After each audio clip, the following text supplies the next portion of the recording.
Hello everyone watching on YouTube and listening on Spotify. It's another episode of NRG Insights. And for those people that don't know, NRG Insights is a podcast into the world of lending, broking and all kind of ancillary products around financial services, where we get people on who can share insights, funnily enough, hence the name. And today I've got Andy Reid from TAB. Thanks for joining me, Andy. Thank you for inviting me, Marcus. No problem at all. So tell me about your journey. Obviously you've been in it a while, so tell me about your journey in financial services to where you got today at TAB. Okay, so yeah, started off a long time ago. Obviously, I loved school only for sport. Didn't like any of the lesson type stuff. Yeah. So I came out of school, I think, with a qualification in English literature. Don't ask me how I ever even got to that. Perfect, yeah. And just didn't know what I wanted to do. So I took some time out. I went down to Cornwall to see a load of friends. Been going there since I was a kid. Landed a job. Well, actually, I did 3 jobs. It was 2 jobs as a lifeguard. Nice. So I used to go for a run in the morning over the cliffs, which was lovely, and then lifeguard all day, moving the flags around and blowing the whistle and generally keeping people intact. And then in the evening, I worked in a pub. And it was great. I thought at the time, 17, I was like living the dream. And then reality came and smacked me in the face when I was told by my dad, who I've learned so much from, as a successful businessman, that I wasn't going to waste away my time down in Cornwall on the beach and then going off Australia for the winter. It doesn't sound like a bad gig. Yeah, so I came back to London. I went out and bought a few suits, a few ties, a couple of pairs of shoes and some shirts. And I ended up working for what was then quite a big blue chip company in property insurance, of all things. So people that needed insurance for their businesses or their hotels or even their domestic houses, I was kind of sitting there in a trainee underwriting role, I would guess. Oh, so you didn't start off in like a sales type position, then you went in just... No, I was 17. Yeah, I was new to it all. It was all, very, very different for me. So that was my kind of kick-off into the world of property, I guess. And I stayed there for 2 or 3 years. Went in. I then got hunted out of there into a brokerage that actually dealt with this company. Yeah. Didn't enjoy that at all. It just didn't suit me. So I then ended back up in the city, working for another insurer, doing property-related business. Yeah. And then I started working with some guys I'd met through the broking world.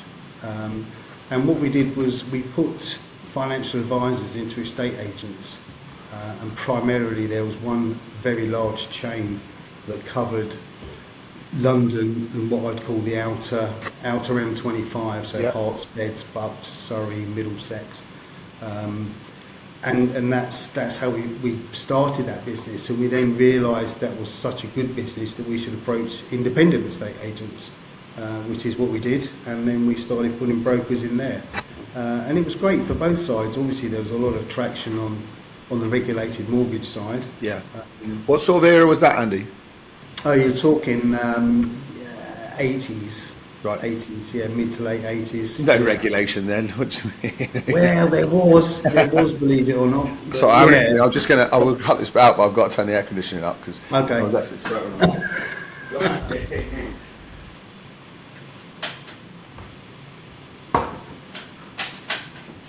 Sorry mate, carry on. That's right. So that kind of went, late 80s into the 90s. And it was great for both sides. Obviously, the estate agents, we paid them a desk rent, and part of the remuneration was received in any life contract. So it kind of worked both ways, really. And if we didn't end up doing the business, at least the estate agents knew that the people buying the property were qualified to advise. They looked after, right? To get their mortgage, so it held chains together and that sort of stuff. And then I went back into the city. Out of that business, it got bought out by what at the time was Sun Alliance, and then became Royal Sun Alliance. Mm-hmm. And then I worked in the city for a number of years, and again property related and investment. Did that right up until they closed down the investment side of the business, And I came out, wasn't really sure what I wanted to do, but I had a few months to think about it. Yeah. Then I set up a consultancy business. Again, that was in the property mortgage corporate side, and also on insurance. And I kind of stuck at it, kind of realising that it was, I was earning decent money and the business was going well. The most important or most exciting part for me was setting it all up. I've always been massive on, people and relationships. Do you love that part of it? Because it's not for everyone, right? That initial graft at the beginning of a business is a tough one if you don't love it. It is, and it can be demoralising if you get no's all the time. Yeah. And I guess I was quite lucky. I just seemed to get on with this whole group of people that had different types of businesses that were going to use our services, which was great. And I really enjoyed that for the first 2 years. After that, it became very automated, and I didn't feel like I was part of it. It was almost a case of walking into the office, looking at the computers. It was all doing it. Yeah, yeah. And then I think that's important for people as well, right? If you are like a relationship builder and you're like thinking about where you want to go, what do you want to do? Because once it gets mundane, you've got to be, you've got potentially doing a job you don't want to be in. Yeah, and that was exactly the situation. So whilst the business was still growing, I then got approached by someone who wanted to buy the business. And I thought about it for a while. Again, I think after coming out of the city, I wasn't really sure what I wanted to do. Yeah. But I sold the business, so that was nice. And that was when I started with Interbay. So back in 2007, they just launched from the US. It was all very exciting and all very new. How was that? And obviously, you had one good year before. Exactly. It was a bit of a baptism of fire, really. Yeah, I bet. It was that whole kind of everything was just wonderful. There was a lot of business going on. There was it was quite a large team, and obviously then the 2008 crash comes in, and at that point there was a lot of redundancies, and I think it went down to something like 11 staff still, and that was including the directors. That's crazy when you look at how big it is now. Oh, it's mad, absolutely mad. But then that's progress, right? Because then what happens is we go through a period of we obviously the US kind of left us. We got taken out by a PE company. I think with the intention to come back into lending, and I think over a period of 3 to 4 years, I was just running the loan book. So where we had where there was arrears positions, it was my job to to go out and visit. Arrears was quite a busy time, 2008, 2009, right? It was a busy time, yeah. And there's a lot of people that had aspirations of owning and running a B&B, with the kids on the beach all week and them just cooking breakfast. But the reality of it is that is not the case. Do you know what? In 2007, I did so many B&B remortgages and purchases and stuff. The same thing when commercial first were about. That's it. Well, Interbay launched primarily because they realised that commercial first, as it was then, was the only lender doing that type. Yeah, it was a great business. We used to sell self-cert mortgages up to 75% on commercial stuff. It was unreal. With no accounts. It's nuts, really. You look at it now, you can see where the market fell apart. Yeah, so that was the situation there. Then by the time we got that down to a decent level, obviously OSB came into the picture. Yeah. And that's where the new era of Interbay started, I guess. And then gradually, I think we relaunched with a very small panel of what we called key partners. Yeah. And I think there was only 20, 25 maybe out of the hundreds that we dealt with before. And we just gradually, came back into the market, new products, revised products, obviously different rate structure and everything. Used that small panel to then increase as and when we had more people coming back into the firm. And some of those people, you'll know them, they're still around. Some are still in Interbay, some are doing their own thing or have moved to other businesses. It was good. And then I think I'd been there 9 years before a few of us decamped over to Hampshire Trust to set up a specialist arm there. Sorry, Andy, there's a scratching in the background. I don't know if you can hear that. Oh, sorry, is it me? Oh, yeah, I think so. Have you got a pen or something? Are you doing? I was twiddling it. Oh, right, yeah. Your microphone's obviously very sensitive. Sorry, mate, carry on. So, HTB? Good to know. A few of us went over to HTB and set that up, and that was great. It was again, different, new, and the business was going very well. I just got a little bit bored, I guess. And then I've seen a pattern here.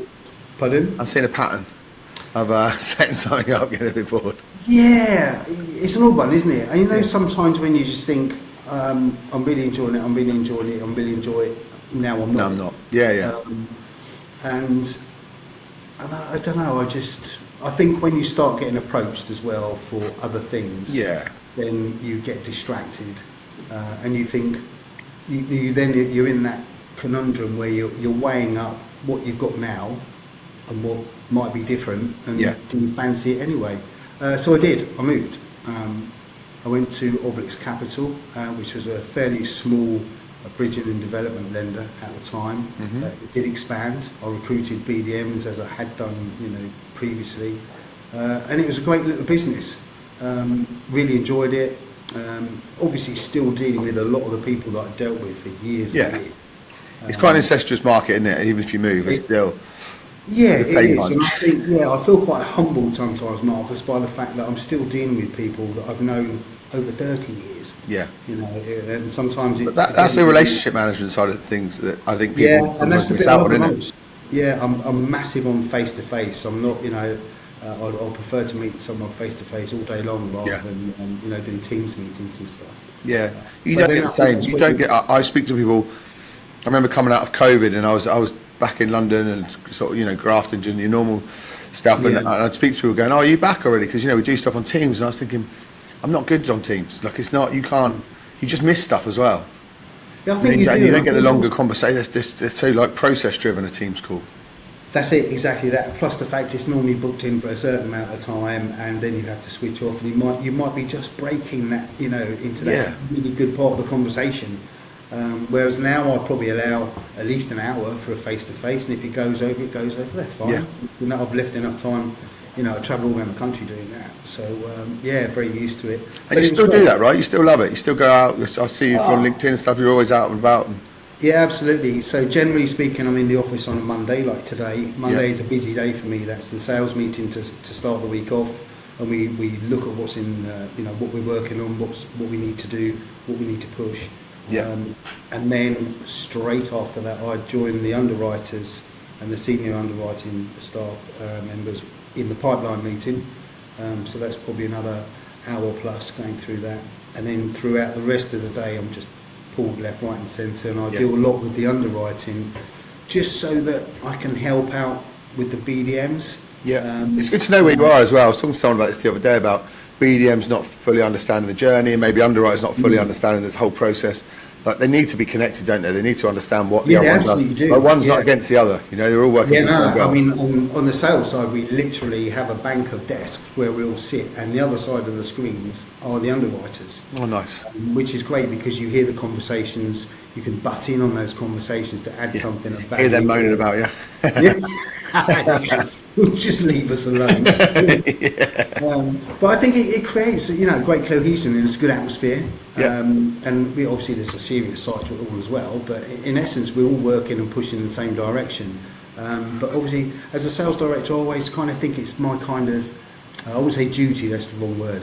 I like to be involved in helping them with their cases so that they can do their other stuff. They can phone up brokers to make meetings or discuss new cases with other people, and I'll just take over some of that work for them, which I really enjoy.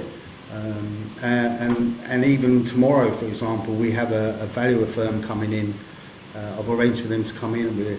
There's 2 meetings, half and half with the sales and underwriting, just as Q&A, and there'll be an explanation of red flags on vows, all that kind of just stuff that you sometimes you're not too sure about and want to ask the question but never get around to asking it because you're too busy doing everything else. I mean, it increases the knowledge of your team as well, right? I always think that's nuts not to do it if someone's willing to come in. Much the same as brokers getting BDMs in.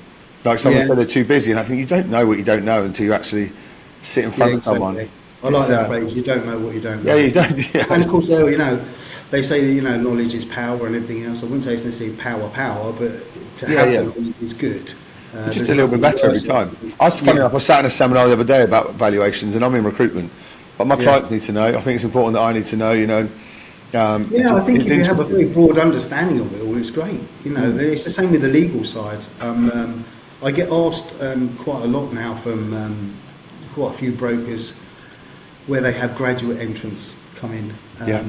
And they say that, Andy, you've been around a long time, can you just sit down with these guys and first of all explain what bridging is and then kind of feed it into how it would work with us. And I do that. Sometimes they're only 3 sessions over 3 or 4 weeks. Sometimes there's 6 sessions over a couple of months. And it's only then at the end when they've grasped it a bit more and they've had that kind of on-job training working in the brokerage they're in, that I then talk about TAB and everything that we do. And it's great because now I see some of those people that have been there, 18 months, a year, and they've come on leaps and bounds really. And Do you know what? I might have been a part of their journey. Yeah, I mean, you saying about you're not flogging yourself straight away. You're getting them to understand what what bridging is, or what the products are, as opposed to just going in and product dropping, because it's too easy, isn't it, to just go in and go, these are our products. This is it. If you don't understand the process, the product's pointless. Yeah, you're absolutely blind with science if you do that, because every BDM or sales director that walks in is just going to talk, would generally talk about what they do. Whereas for me, it's a case of, I kind of had it's not a written format, it's just a kind of, I'm going to go from here to here. So first off, this is what bridging does, this is what it's for, these are the good bits, these are the not so good bits. Sometimes it'll be a rush job, other times it's very complex. But it's interesting, one of the first things I make these guys aware of is, and it's a question that I always ask an audience and never get the answer, is the most important part of a bridge. And they'll come up with rates and speed and all that sort of stuff, and no one says exit. Bridge is used just about an exit. It's the most vital part of a lender being repaid, is to know that it is, already being thought of or in place with the lender as when it needs to be transacted. So, actually, I saw something earlier on. I think it was on Callum from Portway does some good stuff on his online. And he was saying that if you don't come from bridging, some people believe that it's just a distressed product. They just think it's if someone's stuck, but actually it's a leverage product, isn't it? It's to get what you need in a quick manner, and like you say, as long as you've got an exit, it's a great product. Yeah, exactly that. I think there was, I was asked to do something on it a few weeks ago, that would like dispelling some myths. Oh, it's too expensive, you don't need it, and it was me kind of saying, well, it can be expensive, depending on if you default the borrower, or if you haven't got an exit in place and you come to the end of the facility and you're going to get charged default, yes, it's expensive. But in the main, it serves a purpose. I like it because it's based around the commercial world, and the commercial world is, I'll give you this, you make a bit, I make a bit, we all make a bit. It's very different from Doris's mortgage, where it's an emotional purchase and they're not making any money from it, but you're making money from a commercial transaction, and you're borrowing someone else's, so they are going to make money as well. But everyone's aware of that in a commercial transaction, aren't they? Of course, and that's the thing. We, sometimes we get requests to do these deals in a matter of days. So yes, the heat is on. Yes, we need to get everything put in place, and again, that extends out to the third-party relationships we have with valuers and with lawyers. It's so different to the kind of, I'm looking for a mortgage in 25 years because this is where I'm going to live. Totally different. And I think there was a time not that long ago, in the last 5 years probably, when I think a lot of people wanted to get into bridging because they saw it as something that was quick and paid a lot of money. Well, that can be true. In the main, if you know what you're doing. Exactly that. So if you have the knowledge and you have the backing and everything is with you, that's feasible. How do you find that, actually? Because I'm finding it a lot when I speak to lenders at the moment. I do tend to find that there's more resi guys moving into it because they see it as a cash cow and they don't really understand. How are you getting on with that? There's way more brokers than there was looking to do commercial, but maybe not all of them, put it the nicest possible way, have maybe got the knowledge that they require to be good at it. Yes, you're absolutely right, and I wasn't sure if you were going to ask that question, because it can be deemed as a bit contentious. And I mean that in the nicest possible way. I speak to people all the time that want to get into it, which is great, but you've got to learn. You have to learn. You have to start somewhere, and you have to start really getting into it and understanding it. But it takes a lot longer than I think most people realise. And here at Tab Markets, we deal with a massive amount of brokers. Some of those are big and they've been around a long time. They have internal training for new entrants and that sort of thing. And others, they might belong to networks, which is great for what they're doing in a regulated environment, but as soon as it jumps into non-regulated, different ball game. I honestly think networks, as antiquated as we are as an industry, financial services, networks are the furthest part back when it comes to like understanding commercial, or being interested in it. I think they still think it's a bit Wild West, and they're so for such a regulated market. Do you know what I mean? They're not helping the industry move forward. No, I think it's because those differentials between regulated and non-regulated are so far apart. Yeah. And if you try and literally squeeze that, it takes a while. Yeah. So we obviously we deal with these sort of guys all the time, but 9 times out of 10, they're quite happy for us to take the lead. Yeah. Which is easier for us to transact the deal. Yeah. We'll obviously keep them informed of what's going on, we'll keep them updated, and we'll give them the option to get involved. But most of them are, I think, quite realistic. If they don't understand it, they will say so. Yeah, yeah. And at that point, it's quite a relief for us, and we can just, get on with it. Yeah, but they still people who don't understand still have to learn in the process, don't they? They do have to learn the process and understand the process. Yeah, I met with somebody last week, and he's what I call a one-man band. What other people call it, a Fred in the shed, whatever you want to call it. And he was really quite chuffed that I've been to see him because he's just a sole trader guy. Yeah. But I took the time to explain what we do, how we do it. We've had an inquiry from him, which is why I went to see him. I like to do the face-to-face. Yeah, yeah. And I think that's really important. You can't distinguish between. I actually said to him, I think, on his post, you don't have to thank me for coming up. But whether you're a one-man band or you've got 200 people in the firm, you're going to get the same service. Yeah, yeah. So, and you still get £1 million brokers, right? They work on their own. They're really good. Yeah. Like you can have a team of 10 doing 60 grand. It's not like, exactly, or it'll be more trouble for you. There's not. I don't think it's relevant to your size. I do think there's another argument to be said. There's too many one-man bands when it comes to like buying power and sharing knowledge and stuff. But that's there are some great one-man bands out there. Yeah. No. So that was all good. So where did we get up to? Oh yeah, I was at Oblix, and then so I created a BDM team, from the north down to the southwest, and everything was going absolutely fantastic. And of all things that I thought would end my job there, it certainly wasn't going to be a virus out of That's nuts, wasn't it? So really unfortunate. We had to furlough the staff, and as soon as the pointy finger from Boris came in about you have to stay. That was pretty much the end. So we lost the funding lines. I stayed on with the firm primarily because we still had work to do, and obviously there were dev sites out there where materials couldn't get to. No one could work on there, so there obviously had to be some changes to the contracts. And I just said at the time, look, I'm happy to carry on working. I just didn't want to be sitting around doing nothing. Yeah. So I sat around doing nothing, and it was let me carry on working. I'm not seeing anyone until such times as I secure another position. And that's pretty much what happened. I went down to Cornwall again for a few weeks just to get away. You didn't get the lifeguard job back, did you? Yeah. Trouble was I was too old, Marcus. I couldn't fit in the speedos anymore. There was no one in the sea to save. Yeah, of course, everyone was at home. Easiest job though.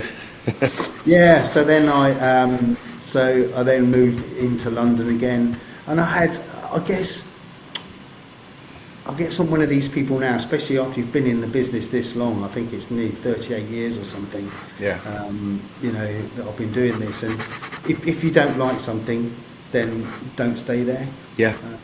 So I think that's really important. Actually, it's an important thing, and not just coming in recruitment. I just think that life's too short to hate your job. Do you know what I mean? Or you're not fulfilled. Like life is too short just to sit there and pay the bills. Yeah. You're absolutely right, and I think. I wasn't great in COVID, if I'm honest. For me to not see anyone was just, I struggled. It was the first time since I was 14 not working was it's hard to get my head around. Yeah, pretty awful time. So I had a few jobs, really. Sorry, there's a nut. Sorry, mate. It's still scratching again. Are you doing Yeah, that? that's sorry. I'll drop everything I've got. Your hands on your head. Still on your hands. I don't know what I'm doing. No, sorry, mate. Carry on. Yeah, so then I had a few jobs. I did take some time out when my parents got ill, and then I, to be honest, I've been following Tab for a while. Do you know when you just look at LinkedIn and everything else? And it's funny how everything turns around, isn't it, with relationships? I used to have meetings with Duncan's dad. Blimey. Yeah. Do you know what? That's how I know I'm getting old now. I'm speaking to brokers' kids. I'm like, oh, come on, I'll work with your dad. Yeah, I know. It's quite amusing, isn't it? I'm the oldest person in Tab, you know. Oh yeah. Yeah. It's I mean that's someone's got to be the oldest. Yeah. I'm the oldest person in this office. I'm okay. I'm okay with it though. The best thing about it is if you're working with people that are half your age and a little bit more, you actually feel a bit younger. So I'm okay. Do you know what I said to someone earlier on? Actually, they were looking at setting up their own brokerage. They've had a good buyout, etc. And I said to them, it's not your age, it's your energy, and your energy's up. Yeah. As long as you keep the energy for it, you can work. Do you know what I mean? You don't get old because you're old. I think you get old because you lose the love of it, you lose the energy. Yeah, you lose the energy, you lose the passion, whatever it is. I mean, like I said to you, I'm in here on a Monday and Friday, and generally I'm trying to be out and about Tuesday, Wednesday, Thursday, either on my own seeing people or with one of the BDMs, spending the day with them or introducing them to someone, that type of thing, mentoring, or just enhancing relationships. Nice. But if I'm here, I'm the one that comes in and turns the lights on. Yeah. I'll be here no later than 7 a.m. And it's because, you know, when you're in a job that you absolutely love, that's what you do. Yeah. And I can't wait to get in here. And it's actually, you can get a lot of work done between 7 I think that's the magic as well, the 7 till 9 getting your work done. I mean, I find as well, I got to speak to decision makers every day. So my calls in the day, if you like, BD's a strong word, but, you know, going and speaking to business owners and stuff, I speak to them between 7 and 9, then I speak to them from 5, half 5 in the night until 9:30 at night, because they've got stuff to do in the day, like we're busy, I get it. That's not them, and the main priority isn't speaking to me, they've got businesses to run, so you're of the same ilk of that level of person, aren't you, that you need to get in and get work done, get the stuff done that you can't do in the day. Well, I love it as well. I mean, to be honest with you, because I'm not a massive sleeper, you know, 5 hours is enough for me. And I've always been like that for years. I think that goes back to working in the city. It was just an early start and a late finish every day, and I don't think I've ever got out of that routine. Do you know what? I'm exactly so. I've never needed a lot of sleep, and I always thought sleep was a skill I've never learned. Because even as a teenager, I wasn't a big sleeper and stuff like that. You know, I've never had it. So I embrace it now and get up early rather than stare at the ceiling. It's a lonely place staring at a ceiling at 4 a.m. Yeah, that's it. And the other thing is, you actually notice the season changes. Like the other week, I put something out about. I drove to work. I left in the dark, but when I got here, it was sunny. I remember the post because we were talking about it in the office before, saying what a lovely feeling to come into the sunshine. You don't even realise how depressing the dark is. It makes such a difference. I really love that. I love the part of the year. It's a kind of like May through to about mid-August. Literally, I can leave my house at 5:30 in the morning and it's light. In just a shirt. And if I've gone up north or Midlands or anything, I come back and it's 8 and 9 o'clock. It's still light. And it's lovely, isn't it? Sit in the garden. You know, I love that period. I'm not a fan of the dark morning, dark evening. Get rid of winter. Keep that for someone else. Seasonal adjustment disorder, I think they call it, don't they? I think we've all got it. You just don't realise until the sun comes out and you realise you're packed up a bit. Yeah, that's it. So since I've joined Tab, it's just been, you know, I mean, DK is fantastic to work around. He's full of enthusiasm. I was going to ask you about that actually, because obviously I love the stuff that he does. You know, I think he's an interesting bloke. But does it make a big difference working under a leader like that, where you can feel his passion for it? Yeah, oh, absolutely. He's passionate. He's driven. He's focused. He is just a big ball of fun. And he's already made a few quid, hasn't he? So it's not just it helps that he knows his stuff. You know? He's made money as well, hasn't he? So he's not doing it. It's not his first time round. He's clearly loves it, and it's not just for a financial reward. Like he loves it, doesn't he? And I think that's the best bit. You know, he has made money and he still makes money, but the underlying factor is he just loves what he does, and he wants other people to kind of share in that. You know, the scheme is set up under the fractional ownership is just exactly that. Yeah. You know, you can, instead of trying to save up a 20% deposit or 25% deposit for an investment property, here is your minimum investment is £1,000. You know, and you own this part of this travel lodge or Yeah. How's that going? Has that got it's going really well. Yeah, it's going very well. Good. It's an integral part of the business, obviously separately to what we're doing here on the lending Yeah, side. yeah. But you can see that's just going to take off. You know, it's always been his ambition, if you like, to have like a property stock market. Yeah. I get it. Like if you've got the yield that you want from it, and you, like you say, you can't afford to get an investment property, makes sense, doesn't it? If you've got £5,000 or you've got 10 grand, it's not going to get your property anywhere unless you're buying in one bedrooms in Doncaster. You're going to get out to enjoy the investment market. There is that, yeah. So, but it's great to see. You never see him down. You know, he's never demotivated or he never comes across as fed up. You know, I mean, I think we all have little moments when we're like that. But I think, you know, it's, as a work environment, it's absolutely awesome, and he's very caring, and I think that then just filters through everybody that works here. Do you know what, it really does, and I see that. I'm very lucky I get to speak to loads of businesses, and it's true, it really does filter down from the top.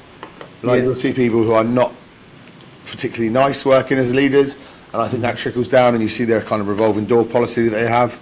Of course, yeah. And it works the other way as well, you know, like like attracts like, doesn't it? You know, if exactly you're that. a good person and you're passionate. It's a great business, you know. There's 35 of us, I think. Yeah. I think if Duncan hadn't invested so much in the processes and how they're driven, we probably need 55. Yeah. But again, that's his, you know, that's process first. Yeah, it makes the speed and the process of everything very smooth. And it works. So yeah. Nice. Well, let's talk about your role. Obviously, you look after the BDMs, and I'm sure there'll be people listening to this. Especially, I get a lot of brokers that want to become BDMs, and obviously some BDMs that listen to it. What do you think? What makes the good ones? What makes the ones stand out? What do you think the traits are that you know they'll be a long time in this market? Yeah, great question, that actually. And I do. It's quite funny, isn't it? Because at the age I'm at, I don't consider myself old, by the way. Yeah. Even though I am. I like to see some of the younger brokers, and when I say that, I mean probably, you know, Johan, who works with me, bless him, he's 20, and he's now a junior BDM. But he's been here for 3 years, and he was the guy that pushed out all the terms all day, every day for 3 years. So his knowledge is incredible. Yeah, that's quite hard to find in the next generation, because a lot of them want it now. It's a very short-term gratification generation, and I get that, because, you know, listen to 2-minute reels on YouTube all the time. My kids are the same. But that's hard to find in youngsters. I still think he wants it now. But he knows to go away. His expectations. But I think it's been great fun. I've taken him out a lot, just so he can see what I do. And I'm not saying it's anything special or any better than anyone else, or, you know, because when you get to a certain age, you're just used to doing what you do, so it comes naturally. Whereas for a lot of the younger people, it might seem like, oh my God, I could never do that. I mean, Johan said to me once, I don't know how you do all this in a day, in and out of the car, in and out of meetings, the phone's going off, the emails are coming through, and then we get to the hotel after 18 hours, and then you do an email. You do some work, That's what you do. And it's a harsh reality. I think that, you know, youngsters might think that being in that role is, you know, my friends used to say to me, Marcus, all the time, oh mate, you've got a lovely life. You go out for lunch. You stay in hotels. You do this, you do that. And I'm like, mate, it's loads of miles. It's a lot of work. It's late nights on the laptop, and the worst part is when you have to go down to the hotel, to the restaurant there, and order your table for one. Do you know what I think? Anyone who thinks it's lovely travelling and doing the hotel thing has never stayed in a hotel without their family. They didn't need to, because you assign like hotels to the nice. Oh, my light's gone off. You assign hotels in your head to like the nice family time you have. And actually, for those of us that spend time in a more one bedroom, one man, it's not fun. It's not great. Don't get me wrong. It's not like I don't enjoy it, because the best part for me is actually having all the meetings. You know, the eating dinner on your own, sitting at your desk in your hotel room doing emails. It's just part and parcel of what it is. Yeah, it's just an all-encompassing role, and you take the good bits with the bad bits. But I think, you know, for those that come in, I always say, always choose face-to-face over any other type of meeting. Yeah. And the key to getting everything right is to get it in steps. And you have the initial meeting, you get to know each other, they get to know you. You can then break into kind of, you know, personal, social stuff. And then once you've got the relationship, the most difficult part is retaining that relationship, maintaining it, retaining it, and then just enhancing it as the years go by. And I think I've become very lucky, you know, that now people just phone up and just we have a conversation. You know what? I was telling someone the other day, Andy. Sorry to interrupt, but it's not luck, because I'm of the same ilk. But you have to work really, really hard for a job for a long time to be lucky enough for people to call you.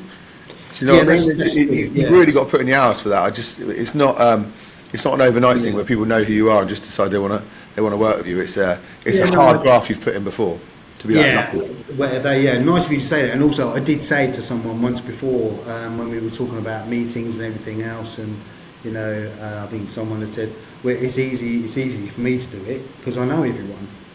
But the key to that is you get to know everyone after you've been working with them for like 20 years. Yeah. You know, that's when you could just get a phone call and they want to book you in. Yeah. Rather than phoning out. You know, I do think that as well. Someone said it to me. It takes a lot of work. I said someone that I think is in Mipham actually, and someone said, "We want you to succeed," and it never really dawned on me actually that you build these relationships up so much that they want, although they want to use you because you're good at your job, they actually want to see you do well because they like you. Do you know what I mean? That's part of the relationship management. I've never really taken that into account. That actually, they're not just using me because I'm good and I like the relationship management. They actually want me to do well. They want to see me succeed, which is a nice feeling, you know. But again, that takes years of graft. It does, and it also it's an acceptance, isn't it, of someone else saying, "Do you know what? He's really good at what he does." Yeah. And that's why I want to see him, and I'm glad he's succeeding. It's a bit like I look at DK. He's 20 years younger than me, but look what he's achieved. Yeah. And I think it's fantastic. And I think for anyone who wants to be in the kind of BD role, it is a great job. It is hard work. It is long hours. Do you know what? I speak to brokers. I speak to brokers who go, "Look, advising's too tough. I do a lot of our stuff. Quite like to be a BDM." And I think you've seen the guy come in your office and you think that's his job. He's done that 20 times today, and he's doing his job after 8 o'clock, 9 o'clock at night. Like, they don't, you know what I mean? They just see, like, I said, if you're not enjoying your 9 till 6 in the broking world, you're not going to love being a BDM. They see the trade shows handing out, like, you know, donuts. It's very different from the reality of being a BDM, and good BDMs as well. I mean, there are some out there who do just do that, you know, product drop and donuts, but a good BDM is it's a tough job. Yeah, and I say to the guys and girls in here, you know, it's the two things for me are consistency and visibility. Yeah. You know, brokers are great. They provide us with our business, if you like. But you know, let's be brutally honest. If we're being honest about everything, people can be quite fickle. So you know, you can have a great case go over, but you won't hear anything for another 5 or 6 months. You go, "Well, I thought I was the best thing since sliced bread last week." That's just part of the acceptance of it, right? Yeah, and that's everyone as well, right? I said to someone again, I think it was the Mipham thing, where someone said, "You know, everyone knows you," and I said, "I have no doubt in my mind that if I stop calling people or stop using social media for 3 months, they'd forget my name." Do you know what I mean? I just think you've got to be visible all the time. Well, I think for us guys, it's absolutely essential. On your side, Marcus, I have to say, I mean, you are incredibly well known anyway, and I know another broker who gave up social media for a month, and as soon as he came back, he was like nothing had happened. Oh, really? I don't think anything had changed. Yeah. So I think it depends what sort of person you are, and if it's someone like yourself, like I try to be, and like this other broker I know, if everybody knows you, maybe you've just been away for a couple of weeks. Yeah. I suppose I tell myself this is about the relevance thing, to keep my arse in gear, you know, just make sure you're always working. You saw that thing on imposter syndrome, wasn't it? Yeah. I get that, and I got that in Mipham. I got that in Mipham this year because of that. Because I'm kind of I'm an outsider, right? I'm not a broker or a lender, but when I get there, you remember actually that you've got lots of You've got lots of friends there. You've got lots of people there that want Yeah. to work with you. And You have a lot of things. you're an a lot ancillary of products. things There's no difference between me or a lawyer going out there. You know, we're both part of the process of Yeah. helping the business. Listen, it's like any business. I always say to the guys in here, there's us as a lender, and then there's the broker, and then there's the third party relationships, which are absolutely key. I need surveyors, I need lawyers, I need recruiters. You know, they're all part of the. You know, I need someone to manage portfolios, all of that sort of stuff. So, on the outside, even though you as a recruiter, you are an integral part of a lender or broker's business at some point. So yeah. No, you're right. So how are you, given that you are a more senior member of the financial services, how are you finding it with the next generation? The next generation. How are you, and we don't have to be too PC. I don't think they listen to this podcast, but I just think it's a very different. I just think it's very different from like when I was 25. I worked hard and I worked long hours and I grafted because I wanted to make the money, I wanted to be successful. But I wasn't head and shoulders above everyone else because everyone did that. I think now if you see a 25-year-old do it, they are well above their peers because everyone wants it now and wants it. How do you, I just think they're motivated a little bit different from how we were. How do you find that when you're kind of recruiting and building on the next gen? Just seeing them, yeah. I mean, I think there's a lot of younger brokers out there. You know, there might be 2 generations away from me. That's why I'm the work dad. But yeah, between 1 and 2, there's a lot of brokers, obviously. But what I like seeing is some of the guys and girls that are out there working for other lenders who are standing out. Yeah, that's kind of my point though. Those guys that stand out. Yeah. I think because they were maybe like the normal level, and it's not being disparaging to them. They're fantastic, but it was really hard to stand out when you were younger, right? Because everyone had to keep their job or get out. Whereas now, people, if they don't like something, don't necessarily stay, or they don't really believe that. I don't want to use the word entitled, but they see all the time easy money. It's not their fault. It's ingrained into them every day on social media about easy money, and money's hard to make. So I don't know how you motivate them. Well, that's the thing. I mean, I'm not on any social media, but LI obviously. But yeah, I mean, I see it because the guys in here have it and the girls have it, and I'm like, geez, what is all that about? And this whole kind of influencer stuff, and how much of it is true about how much they earn, or is that really their own Ferrari, or is that their own? Yeah, it's on lease. I don't know. I've earned £60,000 this month. Advertising this product. I've got no idea about all of that side of stuff. I don't know. I don't really have a view on it, to be fair. But in our industry, you're always going to have people that have a desire to be successful, and they will not necessarily pick on someone, but they will look at who they want to work with. There's that saying, surround yourself with better people. That's not a bad thing. No, I do think they buy as much as I was slating about not being wanting the money, sort of wanting money quicker. I do think they buy into a vision a bit more. I think they get that. I think we've gone a bit American with the buying into the journey of a business as opposed to a job. Of course, yeah. I think there's that realisation that at some point, if you put in all of this effort and you do what you're supposed to do, you will start to achieve things. You will start to get more successful, and then all of a sudden, that journey doesn't seem so bad. Yeah. Because you've actually enjoyed it along the way. Yeah. And you've enjoying the journey bit is the hard bit to. You've got to do that. You've got to put that in. I was flicking through the TV a couple of weeks back now, and I came across a reality thing of people selling houses in Dubai. Yeah. Now, I love Dubai. I like going over there with my wife.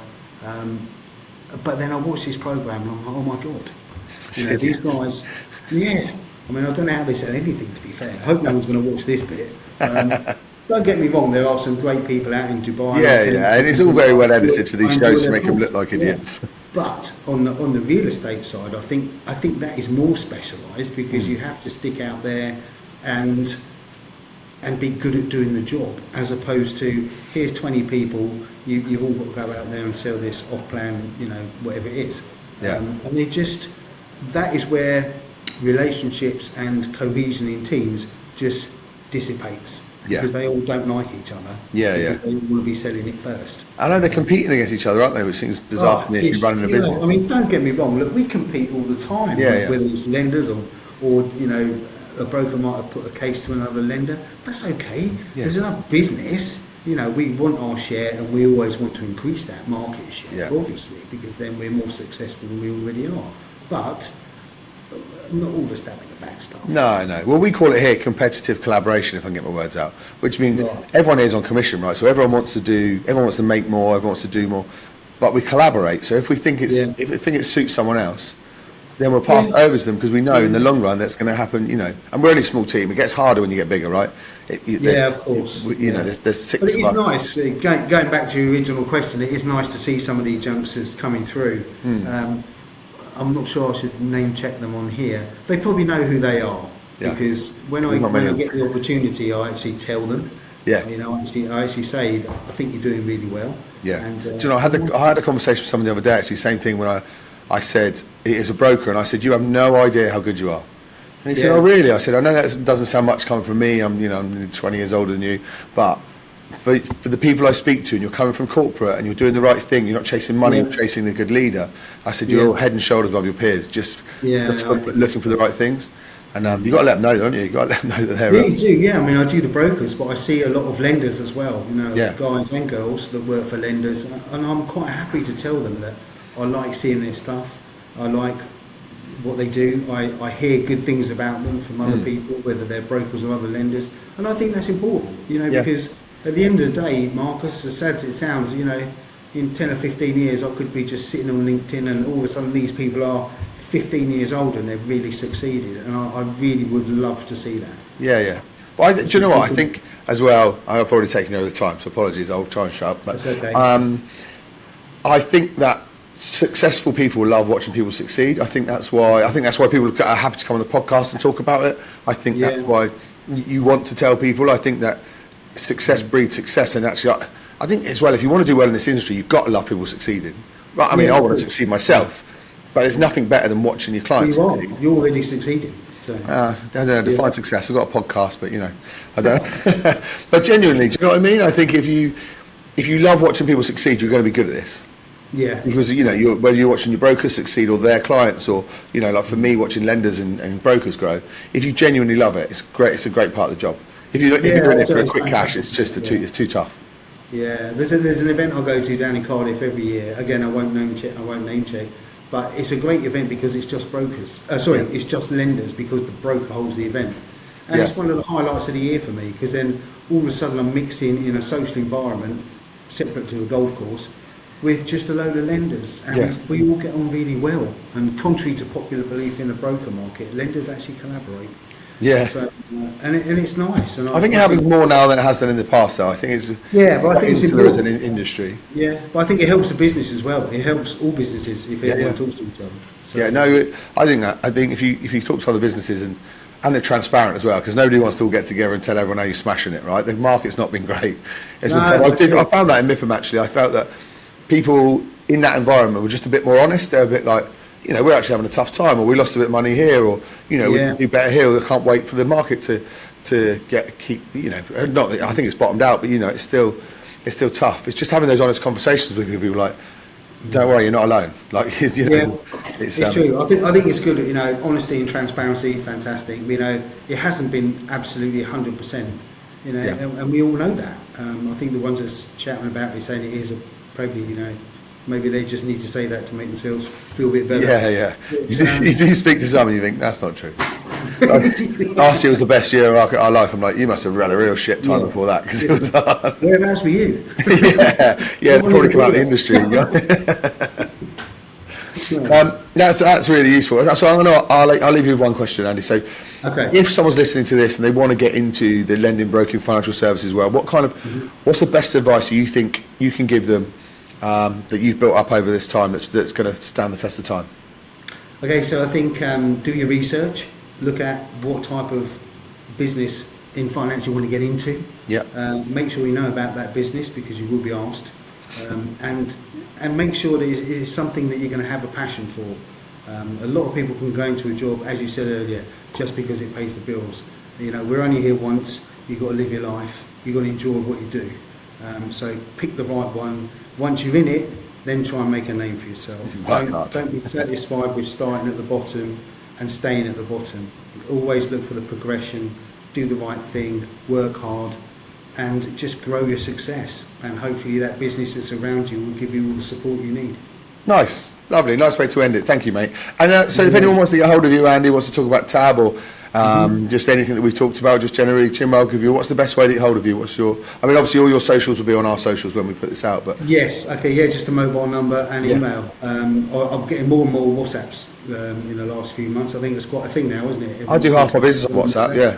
Yeah, all little groups of communities and stuff. Yeah. And also, it's nice to, if a CEO has an idea at 6 o'clock in the morning, I'd rather a voice note on WhatsApp than give me a call. So it's a good. It makes sense. Yeah. Good. Thank you, mate. I appreciate that. Thank you to everyone listening. No, thanks so much, Mark. I really enjoyed it. No problem at all. Thanks to everyone watching and listening on Spotify. Thank you very much, Andy. I appreciate your time. No, thank you, Mark. Take care. See you soon.